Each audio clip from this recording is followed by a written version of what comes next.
भाजपा ने 2024 के लोकसभा चुनाव में यूपी की सभी 80 सीटों पर जीत का लक्ष्य तय किया है, जिसे हासिल करने के लिए बीजेपी रणनीति बनाने में जुटी है। आज लखनऊ में भाजपा कार्य समिति की बैठक में 2024 लोकसभा चुनाव की रणनीति पर चर्चा हुई। भूपेंद्र चौधरी की अध्यक्षता में इस बैठक में बूथ स्तर तक के पदाधिकारी शामिल हुए। मीटिंग में सीएम योगी भूपेंद्र चौधरी ने कार्यकर्ताओं को सभी सीटों पर जीत का मंत्र दिया। 2024 में महाविजय के लिए भगवा मंथन, हैट्रिक विजय के लिए योगी का निकाय मंत्र। 2024 के लोकसभा चुनाव के लिए भाजपा का लक्ष्य यूपी के सभी 80 सीटों पर जीत दर्ज करने का है। इस लक्ष्य को हासिल करने के लिए रणनीति क्या हो, इस सवाल पर लखनऊ में भाजपा की प्रदेश कार्य समिति की मैराथन बैठक हुई। मीटिंग में सीएम योगी आदित्यनाथ और पार्टी पदाधिकारियों के अलावा करीब 700 कार्यकर्ता शामिल हुए। बैठक को संबोधित करते हुए भाजपा प्रदेश अध्यक्ष भूपेंद्र चौधरी ने साफ लफ्जों में संदेश दिया कि आने वाले वक्त में प्रदेश में निकाय चुनाव होने हैं, सहकारिता समितियों के चुनाव होने हैं, फिर लोकसभा चुनाव है। हमें किसी भी चुनाव में हारना नहीं है।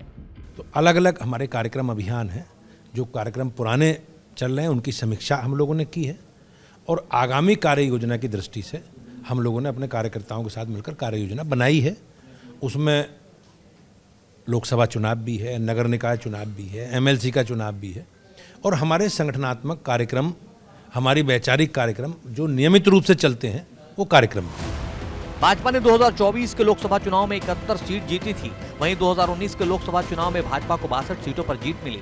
विधानसभा चुनाव के बाद हुए उपचुनाव में रामपुर और आजमगढ़ सीट पर भाजपा ने जीत दर्ज की। अब भाजपा की नजर सभी 80 सीटों पर है, साथ ही आने वाले निकाय चुनाव पर भी।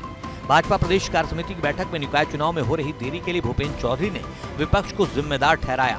भूपेंद्र चौधरी ने कहा कि विपक्षी दल आरक्षण के नाम पर परिवार का हित साधना चाहते हैं। वहीं सीएम योगी ने कार्यकर्ताओं को सरकार की उपलब्धियों को संवाद के जरिए जनता के सामने रखने का संदेश दिया।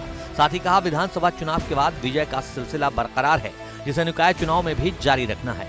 पूर्वानुमानों को दरकिनार करते हुए फिर भारतीय जनता पार्टी के कार्यकर्ताओं के परिश्रम से आदरणीय प्रधानमंत्री मोदी जी के मार्गदर्शन और नेतृत्व में भारतीय जनता पार्टी ने दोनों उपचुनाव में विजयश्री प्राप्त करके फिर से अपनी विजेता की भूमिका को बरकरार रखा। दरअसल 2014 के लोकसभा चुनाव से भाजपा की जीत का जो सिलसिला शुरू हुआ है उसे भाजपा ने सिर्फ जारी रखना चाहती है, बल्कि 2024 के लोकसभा चुनाव में 2014 के लोकसभा चुनाव से आगे बढ़ना चाहती है, जिस पर समाजवादी पार्टी तंज कस रही है। जनेश्वर मिश्र की पुण्यतिथि पर भाजपा के मिशन 80 पर अखिलेश यादव से सवाल किया गया तो उन्होंने साफ कहा, हो सकता है कि इस बार भाजपा सभी 80 सीटों पर हार जाए। इस बार हो सकता है 80 सीटें हार जाए। जो ये कहती हो पार्टी कि हम बरसों बरसों रहेंगे, याद कीजिए यही कहते थे ना कि 50 साल राज करेंगे, और वो लोग 400 दिन की बात कर रहे थे और आज तो 2 दिन चले गए 398। उनके राष्ट्रीय अध्यक्ष को कम से कम 2 मेडिकल कॉलेज देखने जाने चाहिए। साफ है कि 2024 के लोकसभा चुनाव से पहले सियासत की बिसात उस छोर तक बिछाई जा रही है जहां सपा हो या फिर भाजपा, दोनों के लिए राह आसान नहीं होने वाली। Bureau report, ABP Ganga.